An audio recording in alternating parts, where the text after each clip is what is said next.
చెప్పు ప్రతి ఒక్క కార్యక్రమాన్ని న్యాయబద్ధంగా చట్టబద్ధంగా శాసనబద్ధంగా అన్ని రకాల కార్యక్రమాలు నిర్వహించినాము. తెలంగాణ రాష్ట్రంతో పాటుగా మహారాష్ట్ర కానీ ఇంకా మిగతా కొన్ని రాష్ట్రాల్లో బీహార్ కర్ణాటక ఇతర రాష్ట్రాల్లో కూడా రిజర్వేషన్లకు సంబంధించిన అంశం వచ్చినప్పుడల్లా ఇందిరా సహాని కేసు అదేవిధంగా కృష్ణమూర్తి 7 బెంచ్ జడ్జిమెంట్ను ఉదాహరణ చూపెట్టి దేశంలో ఉన్న ప్రతి హైకోర్టు కూడా 50% మించొద్దు అనేటువంటి ఒక బార్డర్ను చూపిస్తున్నటువంటి విషయం బాధ్యత గల ప్రతిపక్షాలకు కూడా తెలుసు. దాన్ని అధిరోహించి దాని యొక్క ఆ బ్రేక్ 50%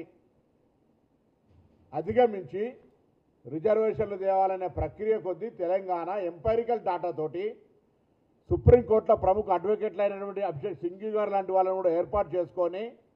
ప్రభుత్వం తరఫున అన్ని వాదనలు మా దగ్గర ఎంపైరికల్ డాటా ఉంది, మా దగ్గర గ్రామాన తిరిగి సమాచారాన్ని సేకరించుకున్నాం. రాజ్యాంగంలో 154 ఆర్టికల్ 4 ద్వారా ఈరోజు వ్యవస్థలో ఒకవేళ మీ దగ్గర సమాచారం ఉన్నట్టయితే మీరు ముందుకు పోవచ్చని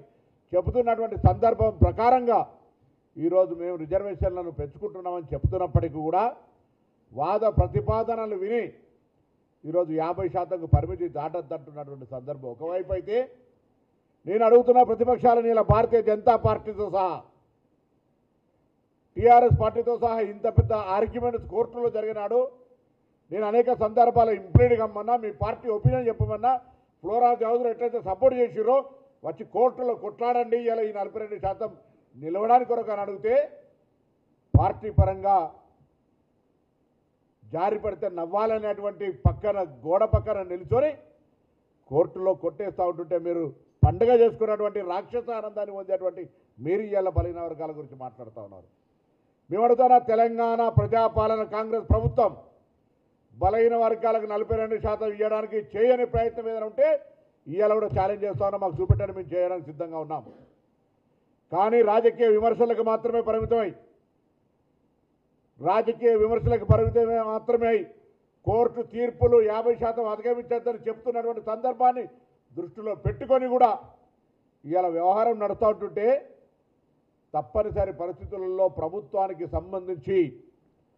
స్థానిక సంస్థలు 3 రకాలు అవన్నీ కూడా పక్కన పెట్టి గ్రామ పంచాయతీలు పార్టీల పరంగా జరిగిన ఎన్నికలు, గ్రామ పంచాయతీ వ్యవస్థ ఉంటే ఇలా గ్రామ పంచాయతీల వ్యవస్థ లేకపోవడం కారణంగా ఇలా మాట్లాడుతున్న బీజేపీ టీఆర్ఎస్లు రండి, కేంద్ర ప్రభుత్వం నుంచి 2800 కోట్ల రూపాయలు రావాలి, వాటి కొరకు నిధులు ఇప్పించాడు ఒక ప్రయత్నం జరిగేటువంటి విధంగా జరగాలి. కానీ అది